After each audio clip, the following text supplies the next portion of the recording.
está faltando algo en mi vida. ¿Qué me está faltando para que Cristo sea real? Porque canto, escucho la enseñanza, oro, pero no veo efectos. Y uno escucha, a usted le ha pasado, que escucha otros creyentes y ellos cuentan unas cosas y un hombre, yo entonces qué clase de creyente soy, que no veo que la vida cristiana y que Jesucristo realmente sea real en mi vida.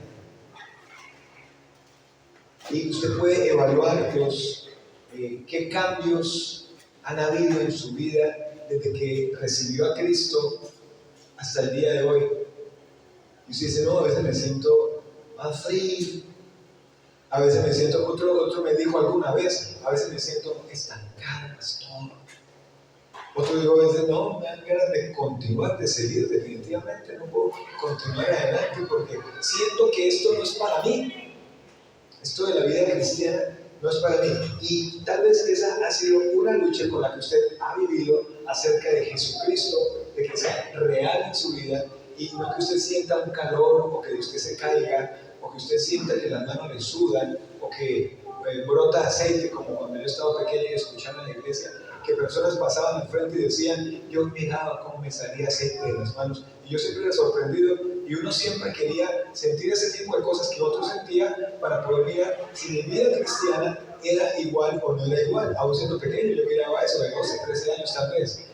No sé qué piensa usted de su vida cristiana. ¿Es real Cristo para su vida o no? Y pensando en esto, vamos a enfocarnos en un versículo acá que es Juan 16:14. Evangelio de Juan. Evangelio de Juan. En el capítulo 16, en el versículo 14.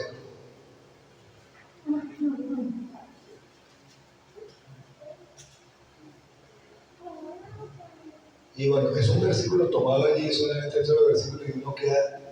Vamos a leer un poco el contexto anterior, ¿cierto? El contexto anterior sería que leamos desde el versículo 5. Dice, pero ahora voy al que me envió, y ninguno de vosotros me pregunta, ¿a dónde vas? Antes, porque os he dicho estas cosas, tristeza ha llenado vuestro corazón. Pero yo os digo la verdad, os conviene que yo me vaya, porque si no me fuera, el Consolador no vendría a vosotros, mas si me fuere, os lo enviaré. Y cuando Él venga, convencerá al mundo de pecado, de justicia y de juicio. De pecado, por cuanto no creen en mí. De justicia, por cuanto voy al Padre y no me veréis más. Y de juicio, por cuanto el príncipe de este mundo ha sido ya juzgado. Aún tengo muchas cosas que deciros, pero ahora no las podéis sobrellevar. Pero cuando venga el Espíritu de verdad, pues el Espíritu Santo, Él os guiará toda la verdad, porque no hablará por su propia cuenta, sino que hablará todo lo que oyere, y os hará saber las cosas que habrán de venir. Aquí está el versículo. Él me glorificará, porque tomará de lo mío y os lo hará saber. Vamos a orar. Cierra sus ojos. Ahí y vamos a hacer una oración. Señor, oramos en esta mañana para darte gracias, Señor, por tu palabra. Te pido, Señor, para que traigas a nuestro corazón disposición para tu palabra en esta mañana. Que tengamos un corazón sensible, que tengamos un corazón dispuesto para recibir tus palabras en nuestra vida, que tus palabras nos alienten, que tus palabras nos alimenten, nos consuelen, nos traigan esperanza que necesitamos. Gracias porque estamos aquí reunidos, Señor, para celebrar culto a tu nombre. Dame tus palabras para hablar en esta mañana, en el nombre de Jesús. Amén y amén. Cuando el Señor Jesús estaba aquí en la tierra, cuando leemos en la Biblia, vemos que Jesús caminaba, claro, conversaba con sus discípulos y ellos durante todo el tiempo disfrutaban de la presencia del Señor. Pero un día Jesús les dijo que tendría que dejarlos y la actitud de los discípulos o el semblante de los discípulos estuvo como un semblante entristecido, pensando en que el Señor Jesús los dejaría, que Jesús los iba a dejar. Y cuando usted lee el capítulo 14, 15, 16 y 17 de San Juan, esa última noche tantas palabras que les dijo Jesús y entre tantas cosas que les dijo Jesús a los discípulos, les dijo: no se turbe vuestro corazón, creéis en Dios, creed también en mí. En la casa de mi Padre muchas moradas hay. Si así no fuera, yo os hubiera dicho: voy pues a preparar lugar para vosotros. Y Jesús, en medio de esa tristeza, empieza a decirle a los discípulos que crean en Él, que crean, que confíen, que crean y que vuelvan y crean y que no dejaran de creer. En el versículo 6 y 7 les dice, en el capítulo 14: porque os he dicho estas cosas, tristeza ha llenado vuestro corazón, pero yo os digo la verdad. Vean lo que dice: os conviene que yo me vaya.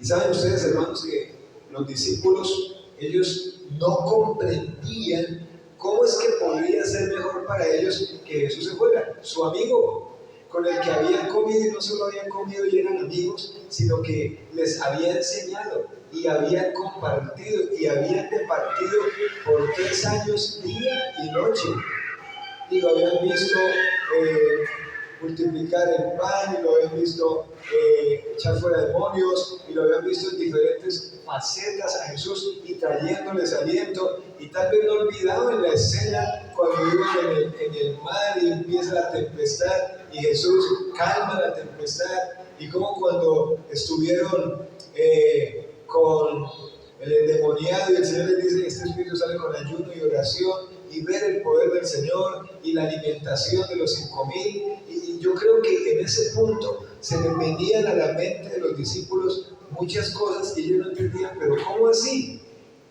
Que nos conviene que Jesús se vaya, que nos conviene que Jesús no esté más con nosotros.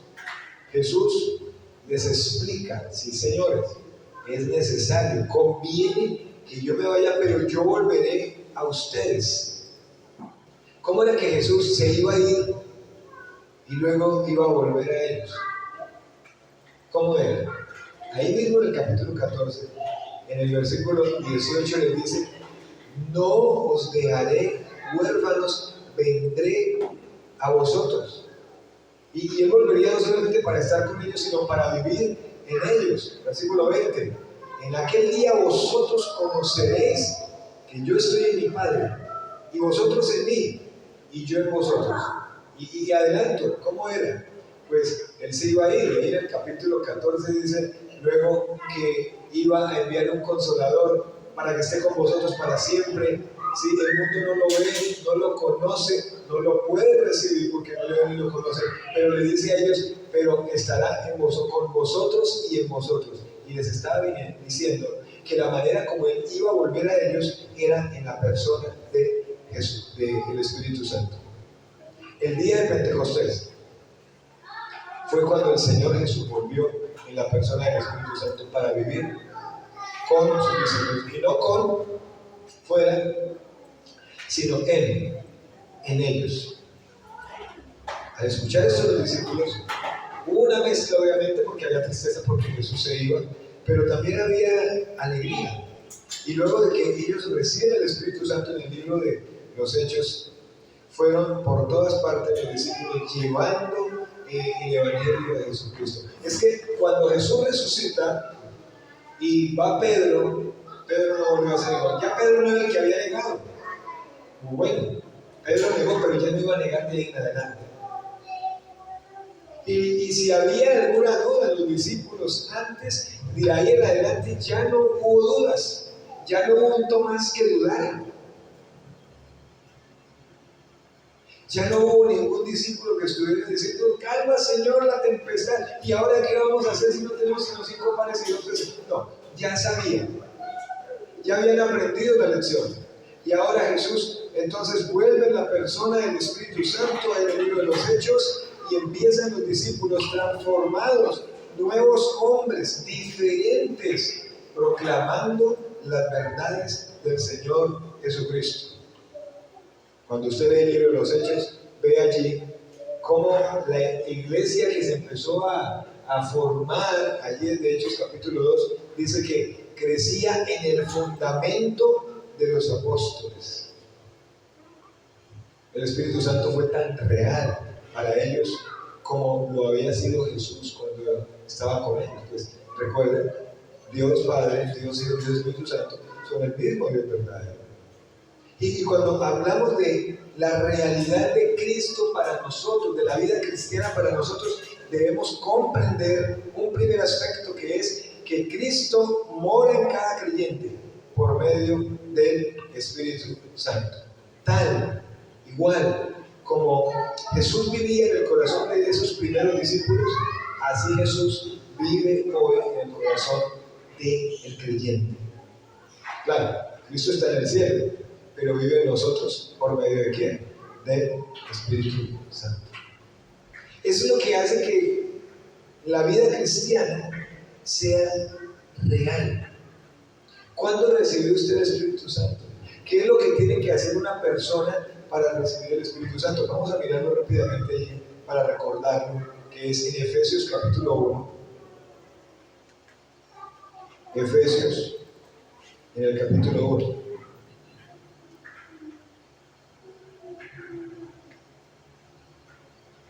Y vamos a leer aquí desde el versículo 11 al 14. Efesios, el capítulo 1, versículo 11 al versículo 14. Dice: en él, asimismo, tuvimos herencia, habiendo sido predestinados, conforme al propósito del que hace todas las cosas según el designio de su voluntad. Luego dice: a fin de que seamos para la alabanza de su gloria, nosotros los que primeramente esperamos en Cristo. Versículo 13, aquí está: en él también vosotros. Y aquí está, ¿qué es lo que se hace para recibir el Espíritu Santo? En él también vosotros, habiendo oído la palabra de verdad. Ahora, ¿qué fue lo que oyó de la palabra de verdad? El evangelio de vuestra salvación. ¿Qué había que hacer con el evangelio de salvación? Y habiendo creído en él, ¿qué pasó después? Fuisteis sellados con el Espíritu Santo de la promesa. Ese Espíritu Santo dice que es las arras de nuestra herencia, hasta la redención de la posesión adquirida para alabanza de su gloria. ¿Qué es lo que debe hacer una persona para recibir el Espíritu Santo? ¿Cómo fue que se dio eso de que ahora como creyentes tengamos el Espíritu Santo? ¿Qué dice el versículo? ¿Qué dice el versículo 13 y 14? Oímos la palabra. Especialmente, ¿qué oímos de la palabra? El evangelio de salvación, ¿cierto? Y luego dice que al oír el evangelio de salvación y luego que Dios nos permitió tomar una decisión, dice: y habiendo creído en él, ¿el efecto cuál fue? Que Dios vino a morar por medio de ¿qué? De su Espíritu Santo. Dice: ¿como un qué? Como un sello. ¿Para qué sirve un sello? ¿Para qué sirve un sello? ¿Marca? Garantía, diferencia. Ustedes les ha pasado, no sé si les ha pasado. Yo siempre coloco ese de ejemplo porque es muy común, el famoso sello del médico, y usted va y hace fila larguísima para reclamar los medicamentos, y solamente por no tener el sello del médico, ¿qué pasó? Después de 2 horas de fila, ¿qué pasó? Ah, la buena gloria, experimentar estos últimos días en filas, muy bien, lo devuelven. O sea que el sello es muy importante. Ahora, ¿qué está diciendo acá? Que el Espíritu Santo está en la persona que ha creído el evangelio como ¿qué? Como un sello. Así como el sello en la fórmula para reclamar el medicamento garantiza que ese médico fue el que lo dio en propiedad, pertenencia, yo lo envié. El Espíritu Santo está como un sello en el creyente que garantiza ¿qué? Propiedad, y que le pertenecemos a quién. Ahora, que esa persona que ha creído le pertenece al Señor. ¿Y por cuánto tiempo? Dice acá que es las arras de nuestra herencia, las arras de nuestra herencia, hasta la redención de la posesión adquirida para el avance de su gloria. ¿Por cuánto tiempo? El Espíritu Santo nos va a identificar hasta cuando ¿qué? Cuando Cristo venga. Claro, eso es lo que nos va a identificar del que no es creyente. Dios mismo, por medio de su Espíritu Santo, morando en nosotros. Entonces, uno de los aspectos para que Jesucristo sea real, la vida cristiana sea real en nosotros, es que es necesario que esa persona tenga el Espíritu Santo. Si usted es creyente, es decir, si usted creyó en el Evangelio arrepintiéndose de sus pecados, entonces usted tiene al Espíritu Santo. ¿Qué hace el Espíritu Santo en la vida de la persona? Hace que Cristo sea real. Él hace que Cristo sea real para nosotros. Nos hace conscientes ¿de qué? De que Cristo está viviendo en nosotros. Nos capacita para que nos gocemos de su presencia. El Espíritu Santo toma las verdades de Cristo y las revela a nuestros corazones. El Señor lo dijo allá en Juan capítulo 16, versículo 14 y 15. Dice, Él me glorificará, porque tomará de lo mío y os lo hará saber. Todo lo que tiene el Padre es mío. Por eso dije que tomará de lo mío y os lo hará saber. Entonces, ¿qué hace el Espíritu Santo?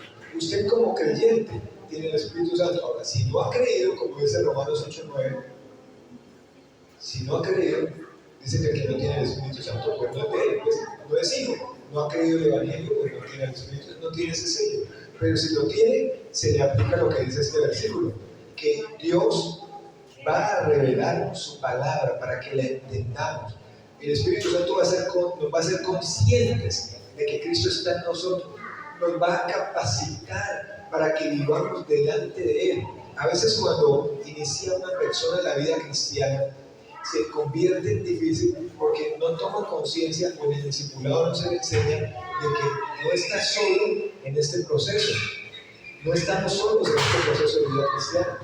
Tenemos aquí al Espíritu Santo. Él nos guía, Él nos va a enseñar. Cuando caemos por alguna situación de pecado, ¿qué va a hacer el Espíritu Santo? En lo profundo nos levanta, ¿para qué? Para que nos podamos físicamente levantar de alguna situación determinada. Entonces, el ministerio del Espíritu Santo es hacer que Cristo y la vida cristiana sea tan real para nosotros como lo fue para los discípulos.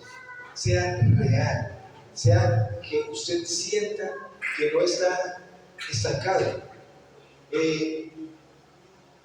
Para muchos cristianos, pues claro, Cristo no es real.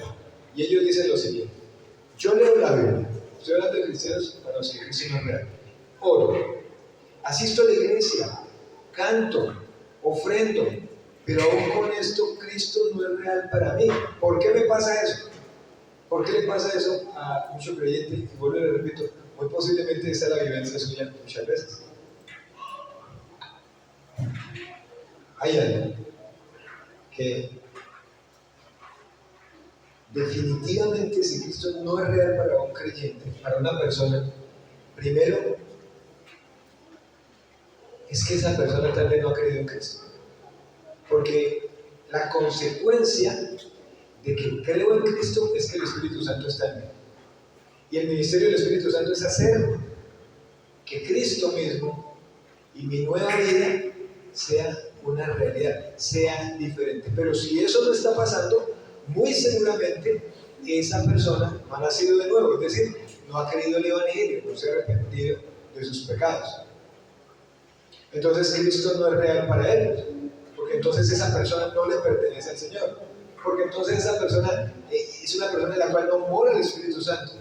Y como dije hace un momento, Romanos 8:9, y si alguno no tiene el Espíritu de Cristo, no es de Él, es decir, no le pertenece. Ahora, en cuanto a una persona que es verdaderamente nacido de Dios, la razón de que Cristo no es real para ellos es porque están contristando el Espíritu Santo. Entonces, hay dos aspectos. Uno, o la persona no es creyente, ¿cierto?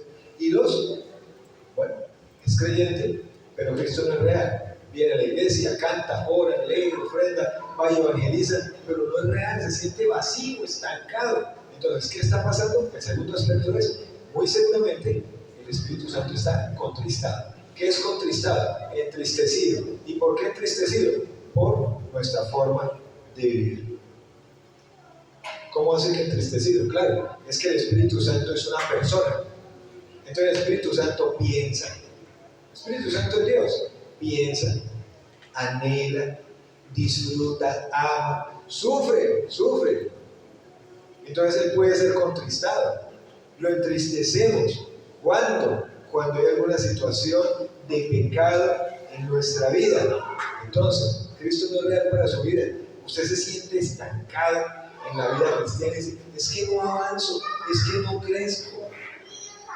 Y empieza a mirar, eso debe ser el culto, eso debe ser esto, eso empieza a señalar hacia afuera. El culto, eso tan lejos, tanto estudio, es que esto, pero empieza a mirar hacia afuera. ¿Y por qué no mira hacia adentro? Para mirar de pronto, porque es que Cristo no es real. Entonces, uno puede ser que no sea creyente. Dos, tiene entristecido al Espíritu Santo. ¿Por qué? Está en una o varias situaciones de pecado que no está haciendo nada con esas situaciones de pecado. ¿Y qué hacer con las situaciones de pecado? Vamos a ver el primer aspecto. ¿Qué contrista al Espíritu Santo? O sea, ¿qué lo entristece? Primero, el pecado sin confesar. El pecado sin confesar. Antes de explicar este aspecto, usted estará pensando y dice, todos pecamos. Otros estarán pensando, va a decir él que no peca.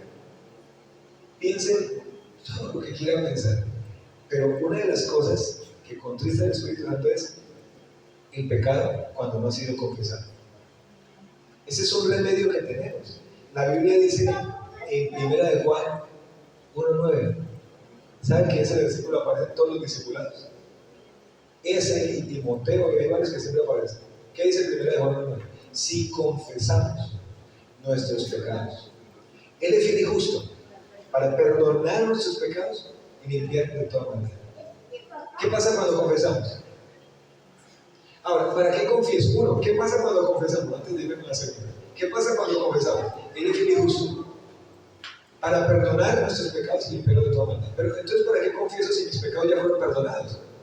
¿Para ser perdonados o para qué? Para vivir en libertad. Porque mientras no confieso el pecado, me siento como maniatado, como esclavizado. Entonces, la Biblia dice que si confesamos nuestros pecados, y como dice el Proverbio 28:13, y nos apartamos de ellos, entonces Dios va a afirmar el perdón que ya nos otorgó en Cristo y nos va a otorgar ¿qué? Libertad en esa situación.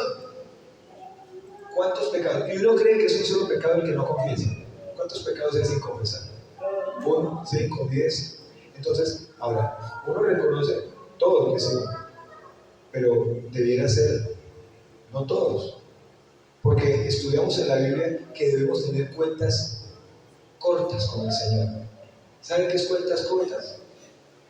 Que como el Espíritu Santo, el ministerio de Él es hacer que Cristo sea real para mí. Entonces cuando peco, ¿Él qué hace? ¿Qué hace? Habla allá en lo profundo de mi conciencia y me dice, pecó. Y nos describe el pecado y nos dice qué debemos hacer. Entonces no debiéramos pasar tanto tiempo con tanto pecado. ¿El remedio cuál es? Confesarlo. Confieso para que me perdone, no, ya me perdonó. Entonces, ¿para qué confieso? Para que se afiance ese perdón y bueno, está bien, pero para sentir, vivir en libertad respecto a esa situación. Entonces, Dios nos va a perdonar, pero si no confieso, si no abandono el pecado, entonces esos pecados ¿qué van a hacer? Se van a interponer entre nosotros y Dios. Y ahí es donde el Espíritu Santo se entristece. Y ahí es, no con un solo pecado, como ustedes dicen, son varios. Pero nomás un solo pecado, Él empieza a ocasionar que Cristo no sea real para mí. Entonces, es ahí cuando canto, cuando leo la Biblia, voy a culto, hago el discipulado y no siento nada. Entonces, al final, ¿qué prefiero hacer? Mejor no voy. Mejor no voy, claro, porque Cristo no es real. Usted no dice, no voy porque Cristo no es real, sino simplemente ante cualquier obstáculo, se abraza de ese obstáculo y no. Ante cualquier obstáculo lo ve como una cosa grandísima y no va, no lee, no ora, no hace el estudio, nada, ni siquiera lee, pero usted solo la Biblia en la casa. ¿Por qué? Un pecado está haciendo que el Espíritu Santo se entristezca y entonces Cristo ya no es real para mí, no siento nada en esta vida cristiana, qué es lo que me está pasando. Y uno escucha lo que dije al principio, uno escucha a otros creyentes, no, me pasó esto, y llegó alguien y me trajo, me regaló, y otro llegó y me iba a pasar algo y me dijo, no se va por ahí, me fui por ahí, y uno dice, no me pasa nada de eso, nada, no, nada, y leo la Biblia y ni siquiera entiendo, y oro y es como si las palabras, como la canción, lo que el viento se llevó.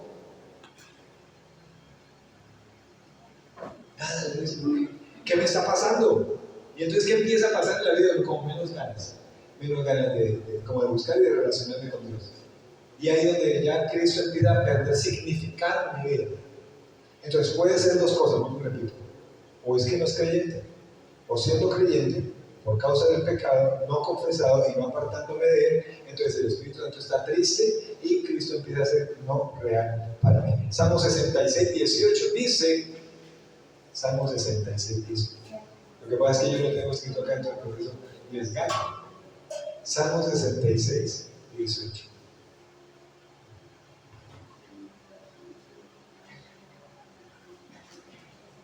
Imagínense qué hace el pecado. ¿Qué hace el pecado? ¿Sabe qué es una iniquidad? ¿Sí ven la palabrita que aparece en el versículo? Si en mi corazón hubiese yo mirado a la iniquidad, el Señor no me habría escuchado. ¿Qué es iniquidad? Para algunos lo resumen diciendo que es pecado, ¿cierto? Pero pues a mí me gusta hacer las definiciones teológicas. Iniquidad es una rebeldía o cualquier rebeldía contra la majestuosidad de la santidad de Dios.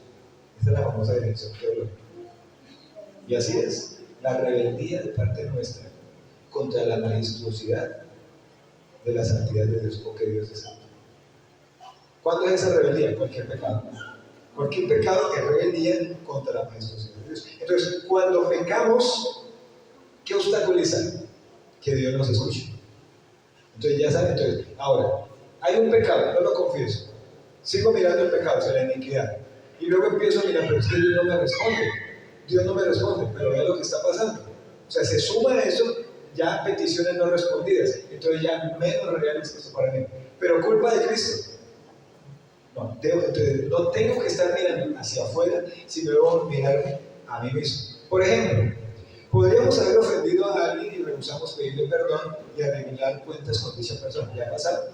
Eso es lo que más se nos presenta en la semana, ¿cierto? Que ofendemos a alguien y nosotros rehusamos pedirle perdón o arreglar cuentas con esa persona. O alguien, vamos a verlo del otro lado, o alguien puede habernos ofendido, pero nosotros nos negamos rotundamente ¿a qué? A perdonarlo. Y entonces decidimos guardar el rencor.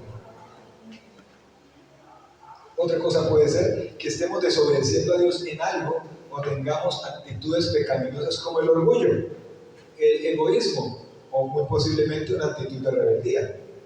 Pero lo que sí es cierto es que sea lo que sea el pecado, si no lo confesamos, si no nos soltamos de esa situación, estamos entristeciendo al Espíritu Santo y eso es lo que ocasiona que Cristo no sea real para mí. Entonces menos ganas de buscar a Dios cada día. Segundo aspecto, ¿por qué Cristo no es real para mí? Cuando estoy muy preocupado con los afanes del mundo. ¿Ustedes se acuerdan de la parábola del sembrador? ¿Sí se acuerdan? En Marcos capítulo 4. Denle una mirada, como tenemos tiempo. Marcos 4.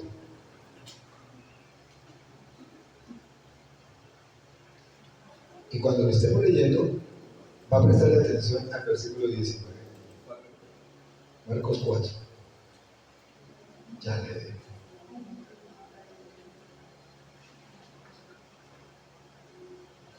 Dice así, del versículo 1, otra vez comenzó Jesús a enseñar junto al mar y se reunió alrededor de él mucha gente, tanto que entrando en una barca se sentó en ella en el mar y toda la gente estaba en tierra junto al mar, sin micrófonos, sin nada. Y les enseñaba por parábolas muchas cosas y les decía en su doctrina, oíd, he aquí, primero, el sembrador salió a sembrar. Y al sembrar aconteció que una parte cayó junto al camino. ¿Y qué pasó? Vinieron las aves de los cielos y se la comieron.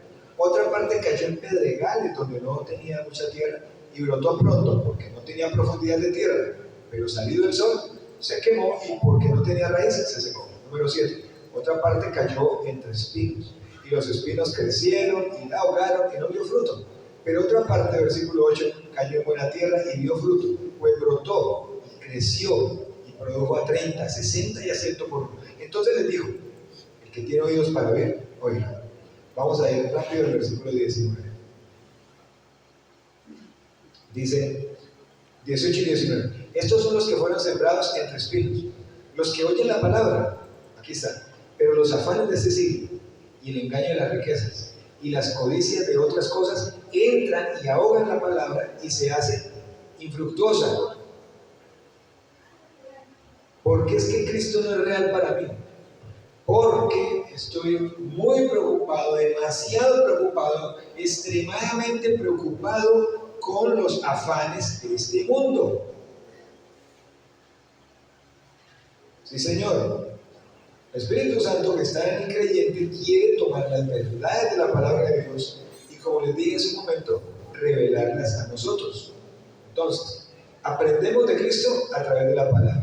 Por lo tanto, lo que dice la palabra es que debemos pasar tiempo en oración y en el estudio de la palabra. Pero es muy fácil involucrarnos en otras cosas. Eso pasa como el grupo de WhatsApp. ¿Cuántos grupos de WhatsApp tiene usted? No tengo nada, estoy colocando un ejemplo. Y yo soy un aficionado a abrir grupos de WhatsApp. Y resulta uno del grupo de WhatsApp, sin ni siquiera le han pedido permiso para colocarlo, sino que resulta uno, bienvenido a nuestro grupo. Pero es igual que con los afanes de este mundo. Resultamos, o sea, cuando me doy cuenta, estoy metido, así como en más de 5 grupos, estoy metido en más de 5 cosas que son afanes de este mundo. A ver, cuéntenme, ¿qué afanes de este mundo? A ver, ¿qué afanes? Pero entonces, ¿qué pasa? Luego, entonces no hay que trabajar, ¿por qué? ¿Será que es que no hay que trabajar? Otro dice, la familia, es que le suena mucho tiempo a la familia.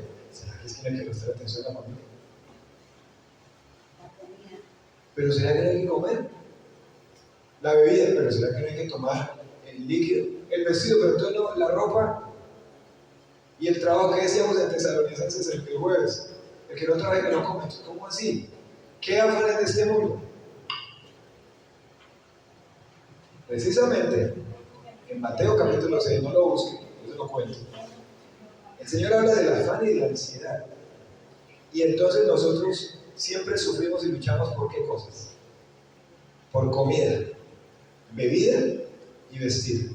¿Y a dónde lo encontramos? ¿Le pedimos a Dios? No, yo no. Dios solamente para culto. Pero comida, bebida y vestido, no me lo tengo que conseguir yo. Y así es, hay que trabajar. Entonces, ¿dónde está el desequilibrio en todo esto para que eso no se convierta en un afán de este mundo? Porque sí hay que ir a trabajar y cumplir un horario, y a unos jefes, y entregar trabajos. Claro. Y el que estudia, hay que ir a estudiar y cumplir un horario, y entregar trabajos. Pero entonces, ¿cómo es que hallamos el equilibrio para que estas cosas que son del mundo, pero se convierten en necesarias, no le quiten el lugar a Dios? Valga decir.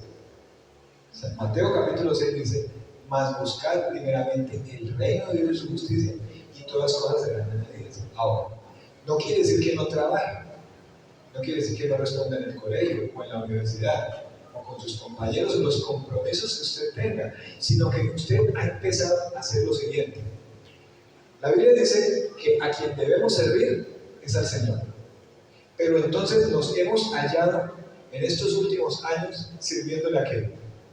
Al Señor de todo. No. Hemos servido, le estamos sirviendo a qué? Le servimos al trabajo, ese es nuestro amo. Le servimos a qué? Al estudio, ese es nuestro amo. Le servimos a todo lo otro en lugar de servirle a Dios, que nos da trabajo, que nos da estudio, que nos da familia, que nos da comida.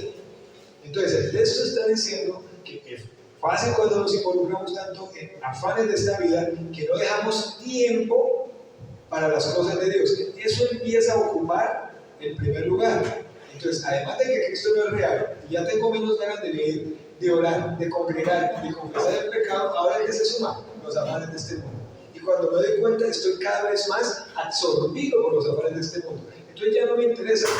Antiguamente encontraba uno personas que les ofrecían un trabajo y lo primero que pensaban es, me toca el domingo. Y muchos los conocí, de que si les tocaba el domingo decían, no, lo siento, es que yo tengo un compromiso el domingo y usted me obliga a venir el domingo. ¿Sí? Antiguamente, ya las cosas han cambiado, obviamente, claro que sí. Pero pues a mí me impactaba eso, solamente lo estoy colocando de ejemplo. A mí me impactaba eso. ¿Sí? Si es domingo, no puedo, lo siento. ¿Sí? Y finalmente, bueno, que les proveía trabajo donde podían solamente trabajar y trabajaban hasta el sábado. Es saber el tiempo para cada cosa y tener un equilibrio. Claro, hoy día hay unos que son médicos y no se les puede decir que si tienen turno un domingo, exigirle los que tienen que ver no tienen turno. ¿Sí? O el de la cita, pero es que esas son cosas diferentes. ¿Sí me explico? Son cosas diferentes. El de turno, el que tuvo una cita, una cirugía en el médico justo un domingo, eso es diferente a que usted lleve una constante donde se ha dejado absorber por los problemas, por los afanes de esta vida, de tal manera que usted el día de hoy tiene cero tiempo para Dios, pero para lo otro sí lo recuerda bien, no se le olvida.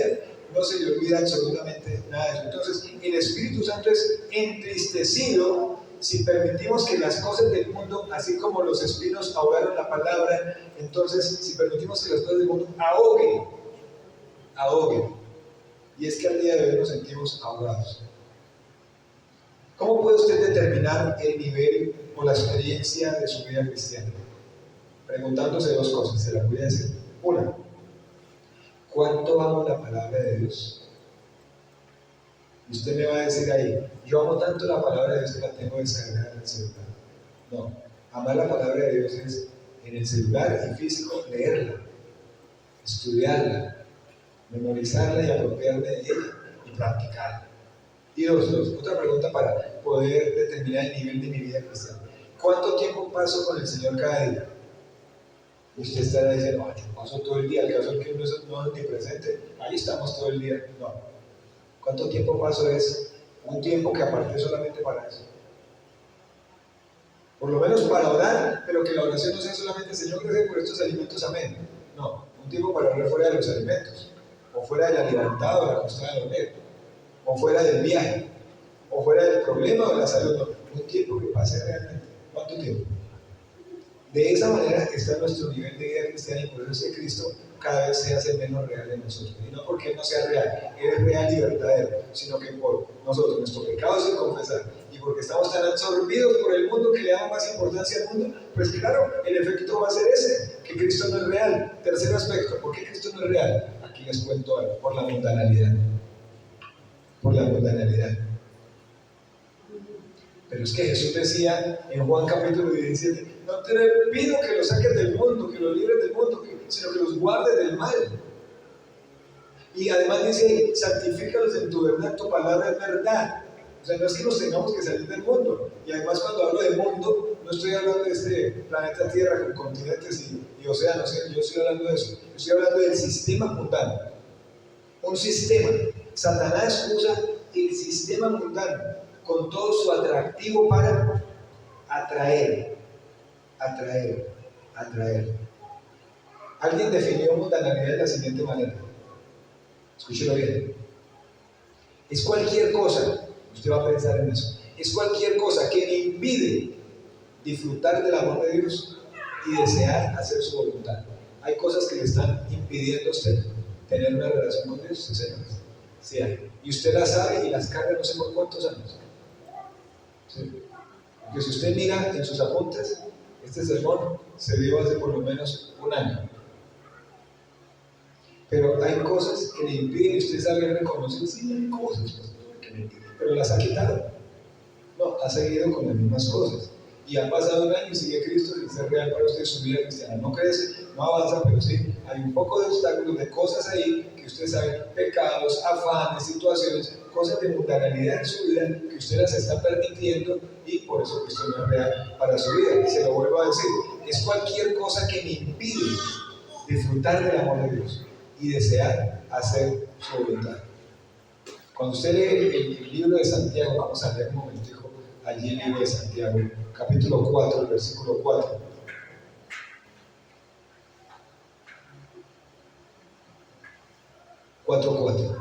Santiago 4:4. ¿Lo tienen ahí? Santiago 4:4. ¿No sabéis que la amistad del mundo es enemistad contra Dios? Vean, cualquiera pues que quiera ser amigo del mundo se constituye enemigo de Dios. Vean, hermanos, cada día Dios, por medio de su Espíritu Santo, lo que anhela es enseñarnos la palabra, revelarnos las riquezas de Cristo, mostrarnos en Cristo todo lo que tenemos. Pero como creyentes tantas veces nosotros no le damos tiempo al Señor para esas cosas. En lugar de eso, ¿sabe qué?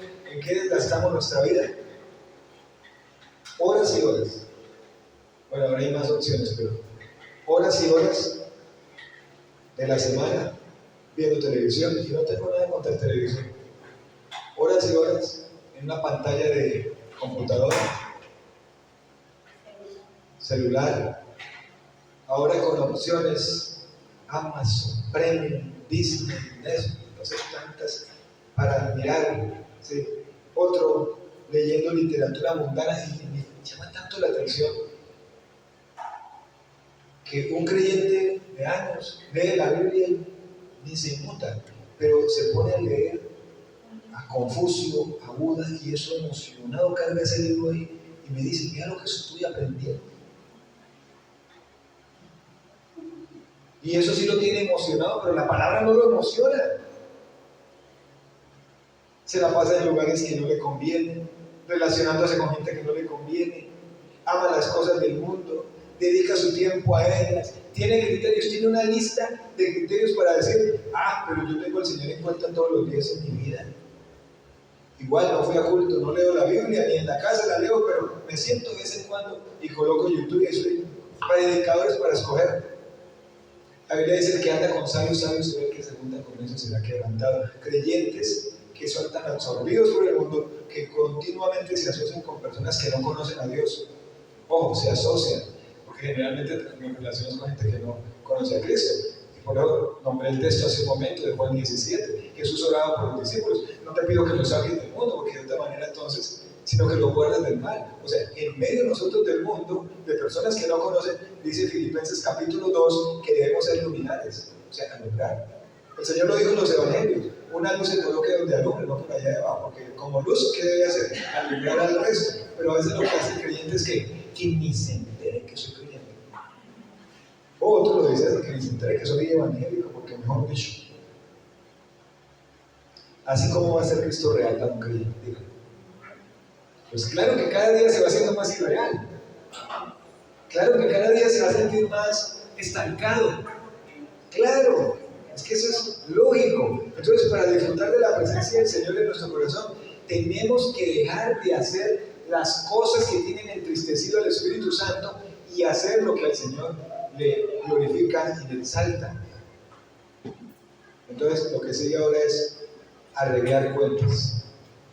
3 cosas por las cuales Cristo no arregla la vida, ¿no? Pecado no confesado. ¿Cuál fue el otro? Pecado no confesado sobre el otro, ¿cuál fue?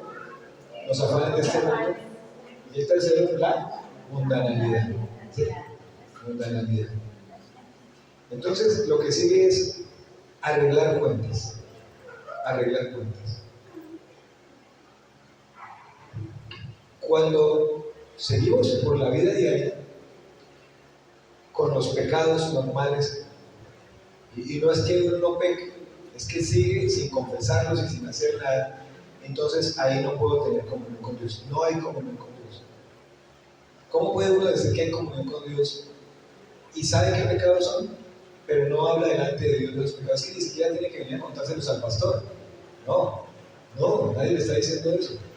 Usted es allá, dice la palabra, entra a tu aposento, cerrada la puerta, ora a tu Padre que ve en secreto, y tu Padre que ve en lo secreto te recompensará en público. Entre usted y el Señor, está bien. Y dígale al Señor, confieso. ¿Qué es confesar? ¿Qué es confesar? Es decir la misma cosa, decir el pecado. ¿Usted recuerda el salmista David en el Salmo 51? Él lo decía, contra ti sobre el pecado, he hecho lo malo delante de tus ojos, lo más malo delante de tus ojos. Y sabía lo que el pecado estaba haciendo, claro, estaba rompiendo la comunión con el Señor. Vamos a leer Isaías 59, 1 y 2.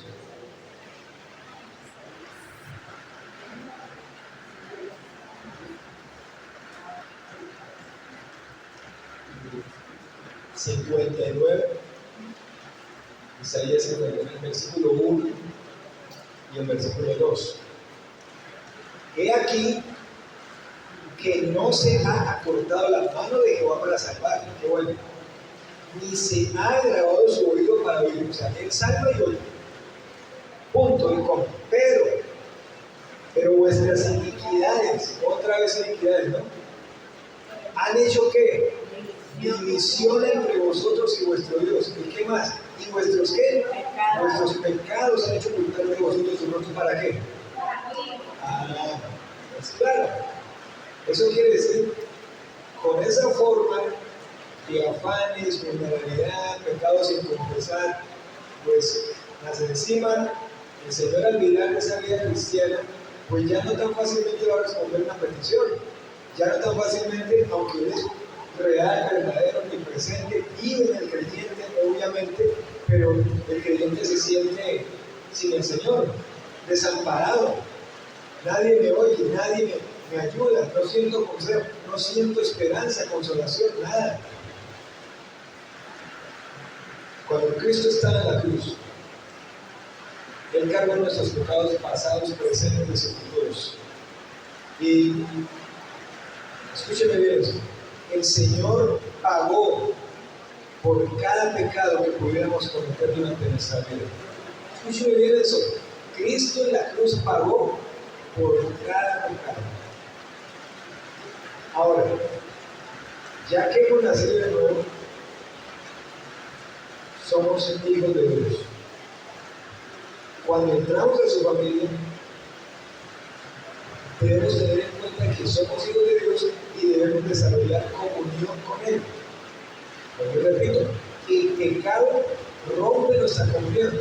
Es como cuando un hijo desobedece a los padres. Sigue siendo hijo, pero la relación está tensionada. Pero sigue siendo hijo. El hijo se puede ir a vivir al Polo Norte o al Polo Sur, muy bravo, como quiera, pero sigue siendo hijo. ¿Cómo se soluciona eso? Cuando el hijo y el papá hablan de la situación, uno de los dos, y vuelven otra vez a qué? A la comunión. El pecado, cuando una persona ha creído en Cristo, el Espíritu Santo es fiel para mostrarle a uno el pecado, mientras sigue sin confesar, tensiona la comunión, la relación, pero sigue siendo la persona hijo de Dios. Mientras el pecado no se confiesa, la comunión está como nacional. Sin embargo, el Señor, con la invitación ahí de brazos abiertos a que el creyente vaya a Él. Pero ¿qué es lo único que restablece esa comunión? ¿Qué es lo único? Lo mismo que la manera como se restablece la comunión del hijo con el papá. Cuando nosotros vamos a Dios y confesamos el pecado, restablecemos la comunión con Dios. Debemos tratar con esos pecados, que son obstáculos entre nosotros y nuestro Dios. ¿Cuáles pecados? A veces hay creyentes que tratan con su pecado de la siguiente manera: Señor, perdóname por todos mis pecados, amén. No. ¿Cómo cometió usted los pecados? ¿Usted los cometió así en grupo? ¿Todos el tiempo? Los cometió uno por uno y el mismo lo repite. Entonces, ¿cómo habrá que confesar?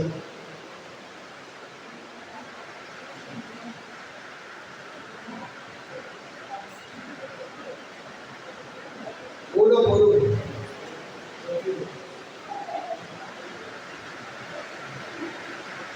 Uno por uno. ¿Cómo? Ahora, cometo el pecado y ¿qué debo hacer? Alguien decía, es que me exigen que yo voy a acostarme, antes de acostarme, nombrarlos todos por la noche antes de acostarme a dormir. Usted se acuerda, si usted se acuesta a las 10, 11 de la noche, se arrepiente de todos los pecados que ha cometido por lo menos 12 o 14 horas. ¿Sí se acuerda? ¿Se acuerda del primerito? ¿No se acuerda? Entonces, como no me acuerdo, y como no hay que confesar los pecados colectivamente, porque no los cometimos todos al tiempo, pero sí hay que confesar uno por uno. Un ejercicio. Pues yo llevo eso del profesor de la vez. Busque una hoja de papel. No la tiene acá. Qué bueno que la tuviera ahí. Una hoja de papel. No una res, si quiere una res, no haga. Empiece a hacer una lista con cada pecado que pueda recordar. ¿Y de cuáles pecados se está acordando en este momento? De los que más seguido ocurre uno. Bueno, yo soy, escríbalos. Enumérelos. Sea sincero con Dios. La Biblia dice que si decimos que no hemos pecado, nos engañamos a nosotros mismos y la verdad no está en nosotros. Pero si decimos que también que no hemos pecado, le hacemos al mentiroso. Pero si confesamos nuestro pecado, el perdón de nuestro pecado. Hacer una lista. ¿Cuántas listas le saldrían? ¿Cuántas listas le saldrían? Una lista. Dos listas. Si le paso una resma, en el segundo piso tengo una resma.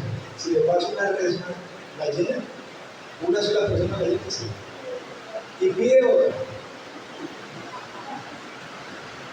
Me hace acordar en el observador del estudiante, que teníamos estudiantes en el colegio y recuerdan esas carpetas azules de cartón, ¿no? Papel.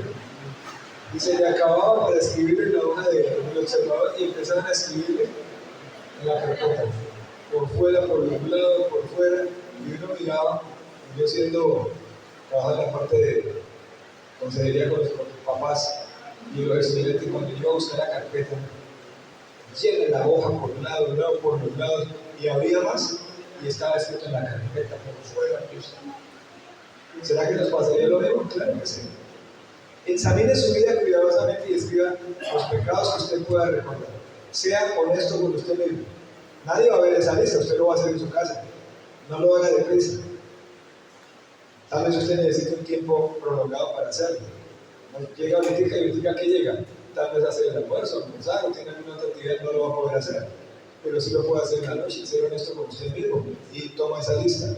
Vamos a leer Salmo 139, 23 y 24. Salmo 139, 23 y 24.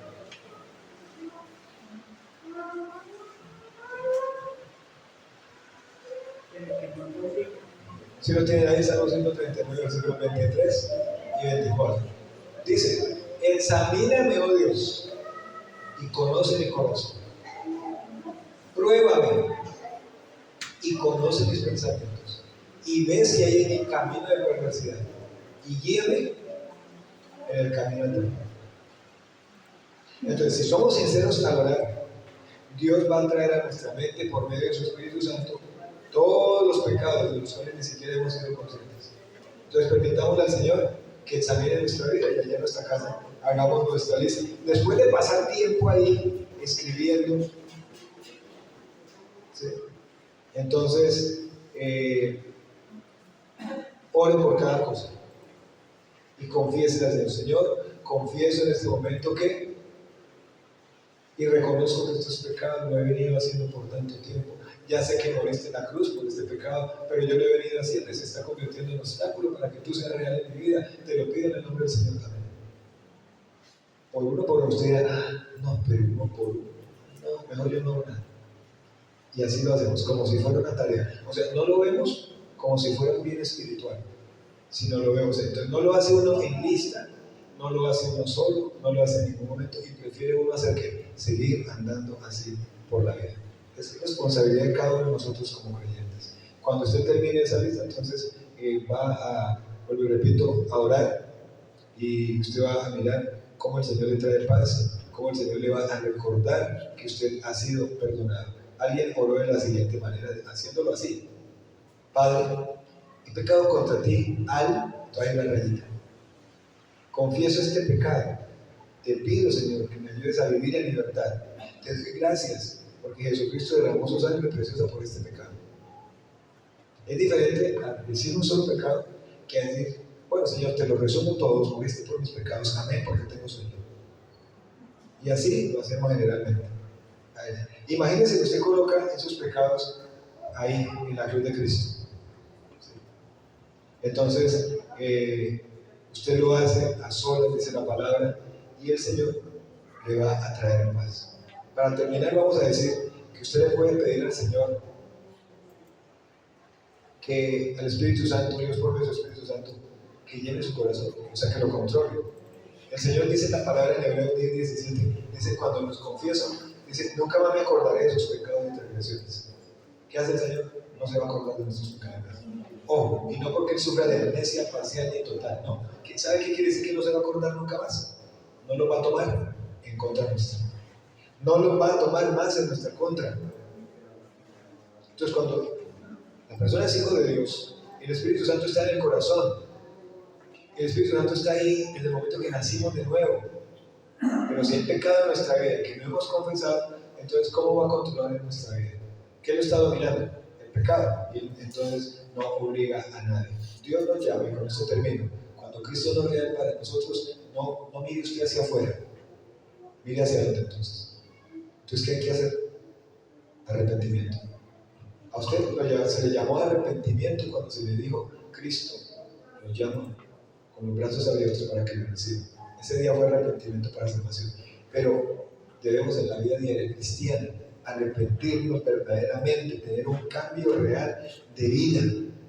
Apocalipsis 3:19 dice, yo reprendo y castigo a todos los que amo. Dice, sé pues celoso y arrepiéntete. Y esto significa cambiar de dirección en la dirección de vida. Y cuando empiezo a cambiar de vida, empiezo a hacer lo siguiente. Pongo al Señor en primer lugar. Doy pasos en amar al Señor.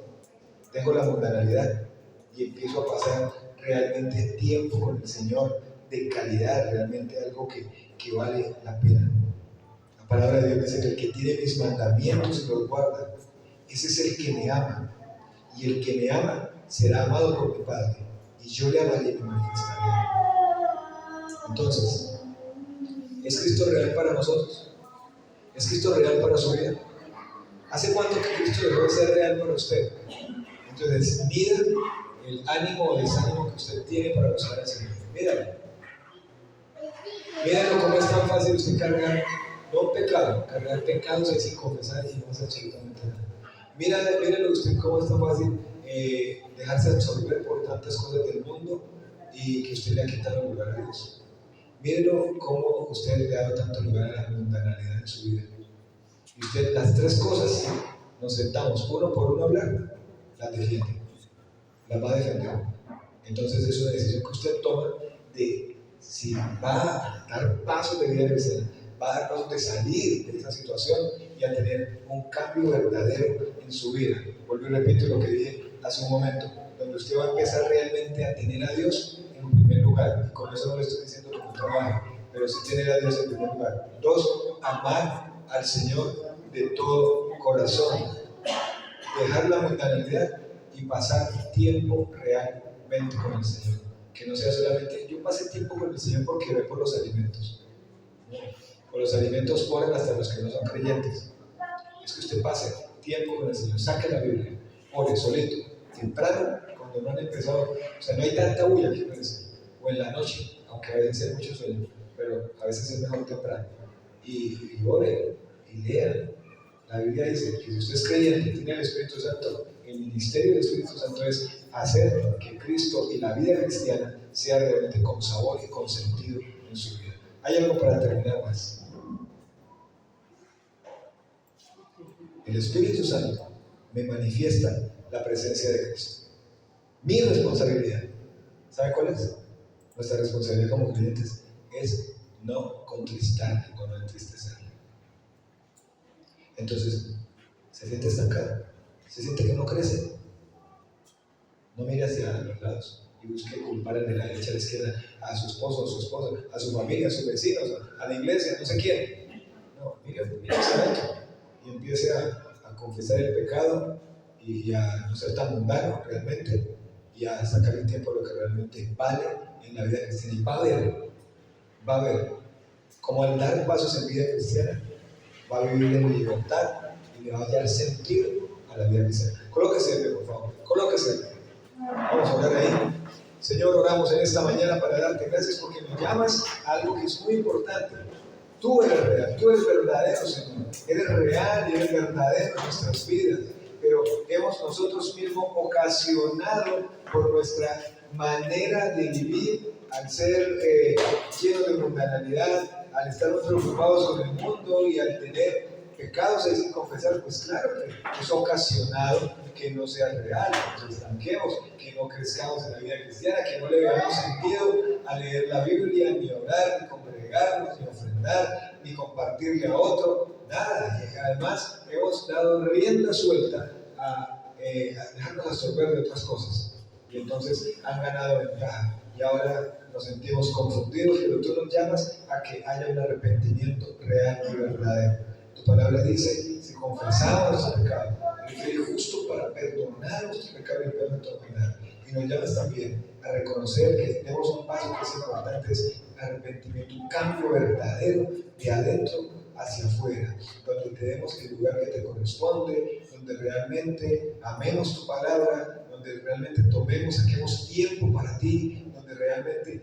vivamos sabiendo que no somos perfectos, por supuesto, pero sí nos acercamos a ti que eres perfecto y nos has dejado tu Espíritu Santo en nosotros para enseñarnos, revelarnos tu palabra, manifestarnos tu palabra y para hacer que tú seas real para nosotros y que la vida cristiana tenga el sentido realmente que debe tener, que no sea como aburridor, sino que sea como algo que es dinámico, activo y que realmente sí puede dar pasos de vida cristiana y que tú eres el que nos vas a ayudar a hacer los correctivos en nuestra vida pronto para dar pasos y crecer e impactar a nuestra familia, a nuestros vecinos y para ver que tu mano poderosa no sea cortada para proveer y no sea cortada para salvar, sino que estás ahí con los brazos abiertos para que vayamos a ti. Gracias por esta mañana, gracias por tu cuidado para cada uno. En el nombre de Jesús, amén y amén. Amén. Siéntese, por favor, un momento, siéntese.